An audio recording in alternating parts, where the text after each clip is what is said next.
Hello students, welcome back to the class. So ನಾವು AP sums ಮಾಡ್ತಿದ್ವಿ text book ಅಲ್ಲಿ ಇರೋದು. ಇವಾಗ exercise 5.2 fourth question. Which term of the AP 3, 8, 13 so on is 78? So which term of an AP? So which term? ಯಾವ term ಅವರು ಕೊಟ್ಟಿರೋ AP ನಲ್ಲಿ ಎಷ್ಟನೇ ಟರ್ಮ್ 78 ಅಂತ ನಾವು ಫೈಂಡ್ ಔಟ್ ಮಾಡಬೇಕು. ಸೊ ಈಗ ಗಿವನ್ ವ್ಯಾಲ್ಯೂ ಏನಾಗುತ್ತೆ, a is equal to 3, d is equal to d find out ಮಾಡಬೇಕು ಅಂದ್ರೆ 8 minus 3, so d is equal to 5. So n value ನಾವು ಫೈಂಡ್ ಔಟ್ ಮಾಡಬೇಕು. ಸೊ ಇದು 78 ಬಂದು an ವ್ಯಾಲ್ಯೂ. ಸೊ ಫಾರ್ಮುಲಾ ಏನು, an equals a plus n minus 1 d. So a in ಜಾಗದಲ್ಲಿ 78 equals 3 plus n minus 1 d value 5. 3 ನ shift ಮಾಡಿ ಈ ಕಡೆ ಮೈನಸ್ ಆಗುತ್ತೆ. 78 minus 3 equals n minus 1 into 5. So 78 minus 3 75 divided by ಇದು multiplication ಇದೆ, shift ಆದರೆ ಡಿವಿಷನ್ ಬರುತ್ತೆ, is equal to n minus 1. So ಇದನ್ನ ಕ್ಯಾನ್ಸಲ್ ಮಾಡಿದ್ರೆ 15 equals n minus 1. So minus 1 shift ಮಾಡಿ, ಸೊ ಅದು 15 plus 1 ಆಗುತ್ತೆ, is equal to n. So 15 plus 1 16.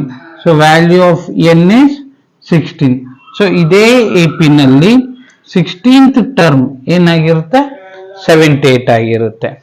Question text book ಅಲ್ಲಿ find the number of terms in each of the following AP. So ಇದರಲ್ಲಿ ಎರಡು sub question ಇದೆ.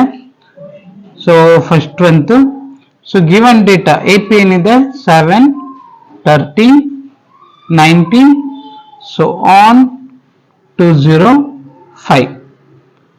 A value 7, D value 13 minus 7, so D value 6. N value find out ಮಾಡಬೇಕು, find number of terms, N value find out ಮಾಡಬೇಕು. N equals 205. Formula hockey an equals a plus n minus 1 into d, an 205 equals 7 plus n minus 1 d value 6.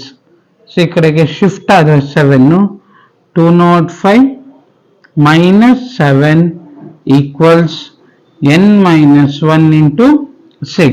So 205 minus 7, 198 ಆಗುತ್ತೆ, divided by 6 equals n minus 1. So 198 divided by 6 ಮಾಡಿದ್ರೆ 6 3s are 18 ಮತ್ತೆ 6 3s are 18. 33 equals n minus 1. So minus 1 shift ಮಾಡಿ, 33 plus 1 equals n. 33 plus 1 34. So the value of n ಎಷ್ಟು ಇದರಲ್ಲಿ 34. So ಈಗ second ಒನ್ನಿಗೆ solution ನೋಡೋಣ.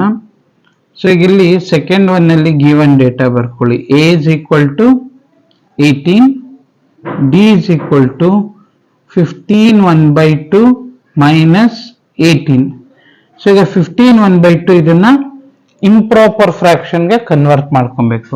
So ಈ ಎರಡನ್ನ multiply ಮಾಡಿ 2 15s 30, 30 plus 1 31/2 minus 18. ಸೊ ಇಲ್ಲಿ ಡಿನಾಮಿನೇಟರ್ ಏನೋ ನಂಬರ್ ಇಲ್ಲ, 1 ಹಾಕೋತೀವಿ. ಸೊ ಈಗ ಡಿನಾಮಿನೇಟರ್ಸ್ ಬೇರೆ ಬೇರೆ ಇದ್ದಾಗ LCM ಮಾಡಿ. ಸೊ LCM ಮಾಡಿದಾಗ ಈಗ ಜಸ್ಟ್ ಕ್ರಾಸ್ ಮಲ್ಟಿಪ್ಲೈ ಮಾಡಿ, 1 into 31, 31 minus 2 into 18, 36 divided by 2 ones are 2. So ಈಗ 31 minus 36. ಸೊ ಇಲ್ಲಿ ಸ್ಮಾಲರ್ ನಂಬರ್ ಇಂದ ಬಿಗ್ಗರ್ ನಂಬರ್ ನ ಸಬ್ಟ್ರಾಕ್ಟ್ ಮಾಡ್ತಿದೀವಿ. ಸೊ ಮೈನಸ್ ಸೈನ್ ಬರುತ್ತೆ, -5/2. ಸೊ ಇದು ಡಿ ವ್ಯಾಲ್ಯೂ ಆಗುತ್ತೆ. n ಈಕ್ವಲ್ಸ್ ಫೈಂಡ್ ಔಟ್ ಮಾಡಬೇಕು. n equals -47. ಫಾರ್ಮುಲಾ ಬರೀರಿ. an equals a plus n -1 into d -47 equals 18 plus n -1 into -5/2. As usual, first step ಈ ಕಡೆ ಕಳಿಸ್ಕೊಳ್ಳಿ. -47 minus 18 equals n -1 into -5/2. ಈಗ ಇಲ್ಲಿ same sign ಐತೆ, ಇಲ್ಲಿ ಮಧ್ಯ ಮೈನಸ್ ಇದ್ದ ತಕ್ಷಣ ಸಬ್ಟ್ರಾಕ್ಟ್ ಮಾಡೋದಲ್ಲ, ಇಲ್ಲಿ ಸೇಮ್ ಸೈನ್ ಇದೆ, ಆಡ್ ಆಗಬೇಕು. ಸೊ -47 ಇದೆ, ಇನ್ನೊಂದು ನಂಬರು -18 ಇದೆ. ಸೊ 7 8 ಆಡ್ ಮಾಡಿದ್ರೆ 15 ಬರುತ್ತೆ. 4 5 6 -65. ಸೊ -65. ಸೊ ಇಲ್ಲಿ 2 ಡಿವಿಷನ್ ಅಲ್ಲಿ ಇದೆ ಅಲ್ವಾ, ಸೊ ಡಿವಿಷನ್ ಇರೋದು ಈ ಕಡೆಗೆ ಶಿಫ್ಟ್ ಆದ್ರೆ ಮಲ್ಟಿಪ್ಲಿಕೇಶನ್ ಆಗುತ್ತೆ. ಅಂಡ್ ಈ ಕಡೆ ಮಲ್ಟಿಪ್ಲಿಕೇಶನ್ ಅಲ್ಲಿರೋ -5 ಶಿಫ್ಟ್ ಆದ್ರೆ ಡಿವಿಷನ್ ಬರುತ್ತೆ. ನಾವು ಒಂದೇ ಸ್ಟೆಪ್ ಅಲ್ಲಿ ಮಾಡ್ಕೊಂಡಿದ್ದೀನಿ. ಸೊ ಈಗ 65 ಮತ್ತೆ 5 ಕ್ಯಾನ್ಸಲ್ ಆಗುತ್ತೆ. 5 1s are and 5 13s are. Minus cancel ಆಗುತ್ತೆ. 13 into 2 26. 26 equals n -1. -1 ಈ ಕಡೆ ಶಿಫ್ಟ್ ಆದಾಗ 26 plus 1 equals n. 26 plus 1 27. So the value of n 27 ಆಗುತ್ತೆ. ಟೆಕ್ಸ್ಟ್ ಬುಕ್ ಅಲ್ಲಿ next question, check whether -150 is the term of the AP 11852. ಇಲ್ಲಿ check ಮಾಡಕ್ ಹೇಳ್ತಿದ್ದಾರೆ -150. So -150 ಈ ಟರ್ಮ್ ಆಫ್ AP ಅಂದ್ರೆ ಈಗ AP ನಲ್ಲಿ ಒಂದು ಲಿಸ್ಟ್ ಆಫ್ ನಂಬರ್ ಇದೆ ಅಲ್ವಾ, ಸೊ ನಾವಿಲ್ಲಿ ಸೋ ಆನ್ ಅಂತ ಹಾಕಿದೀವಿ. ಸೊ ನಾವು ಹೀಗೆ ಕಂಟಿನ್ಯೂ ಮಾಡ್ಕೊಂಡು ಹೋದ್ರೆ -150 ಈ AP ನಲ್ಲಿ ಬರುತ್ತಾ ಚೆಕ್ ಮಾಡಬೇಕು. ಅಂದ್ರೆ the value of n find out ಮಾಡಬೇಕು. Value of n find out ಮಾಡಕ್ಕೆ a value 11, d value 8 - 11. So d is equal to ಈಗ 8 - 11 ಅಂದ್ರೆ -3 ಆಗುತ್ತೆ. n ವ್ಯಾಲ್ಯೂ ಫೈಂಡ್ ಔಟ್ ಮಾಡಬೇಕು ಅಂದ್ರೆ an ವ್ಯಾಲ್ಯೂ -150 ತಗೋತೀವಿ. ಏನಕ್ಕೆ ಅದು ಈ ಟರ್ಮ್ ಅಲ್ಲಿ ಇದೆಯಾ ನಾವು ಚೆಕ್ ಮಾಡಬೇಕಾಗುತ್ತೆ. ಫಾರ್ಮುಲಾ ಬರ್ಕೊಳ್ಳಿ. an equals a plus n -1 into d -150. a value 11 plus n -1 into d value -3. 11 ಈ ಕಡೆ ಶಿಫ್ಟ್ ಆದ್ರೆ -150 -11 ಈಕ್ವಲ್ಸ್ n -1 ಇಂಟು -3. ಸೊ ಇವಾಗ ಎರಡು ಸೇಮ್ ಸೈನ್ ಇದೆ. -161 ಆಗುತ್ತೆ. ಮತ್ತೆ ಇದು -3 ಮಲ್ಟಿಪ್ಲಿಕೇಶನ್ ಅಲ್ಲಿರೋದು ಈ ಕಡೆ ಬಂದ್ರೆ divide by -3 equals n -1. So minus cancel ಆಗುತ್ತೆ. 161 ಡಿವೈಡೆಡ್ ಬೈ 3. 161 3 ಟೇಬಲ್ಸ್ ಅಲ್ಲಿ ಡಿವೈಡ್ ಆಗಲ್ಲ. ಸೊ -1 ಈ ಕಡೆ ಕಳ್ಸ್ಕೊಂಡ್ರೆ +1 ಆಗುತ್ತೆ. +1 equals n. So denominator different ಐತೆ.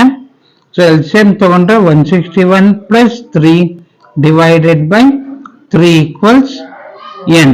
ಸೊ ಇವಾಗ ಇಲ್ಲಿ ಆಡ್ ಮಾಡ್ಕೊಳ್ಳಿ. 161 ಪ್ಲಸ್ 3 164/3 ಈಕ್ವಲ್ಸ್ n. ಸೊ ಇಲ್ಲಿ ನಾವು ಡಿವೈಡ್ ಮಾಡಿದ್ರೆ ನಮಗೆ value of n whole number ಅಲ್ಲಿ ಬರಲ್ಲ. ಸೊ ಅದು ಡೆಸಿಮಲ್ ಅಲ್ಲಿ ಬರುತ್ತೆ.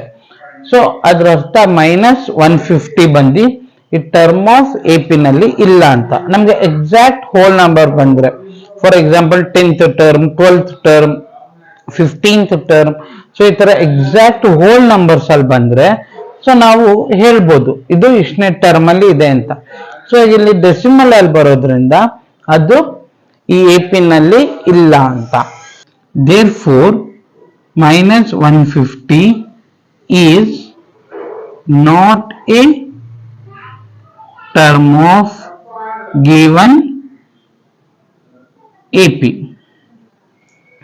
ಸಮ್ಸ್ ಅರ್ಥ ಆಗಿದೆ ಅಂತ ಅನ್ಕೋತೀನಿ. ಸೊ ನನ್ನ ಎಕ್ಸ್ಪ್ಲನೇಷನ್ ವಿಡಿಯೋ ನಿಮಗೆ ಇಷ್ಟ ಆಗಿದೆ, ಲೈಕ್, ಕಮೆಂಟ್, ಶೇರ್ ಮಾಡಿ ಅಂಡ್ ಚಾನಲ್ ಸಬ್ಸ್ಕ್ರೈಬ್ ಮಾಡೋದನ್ನ ಮರಿಬೇಡಿ. Thank you.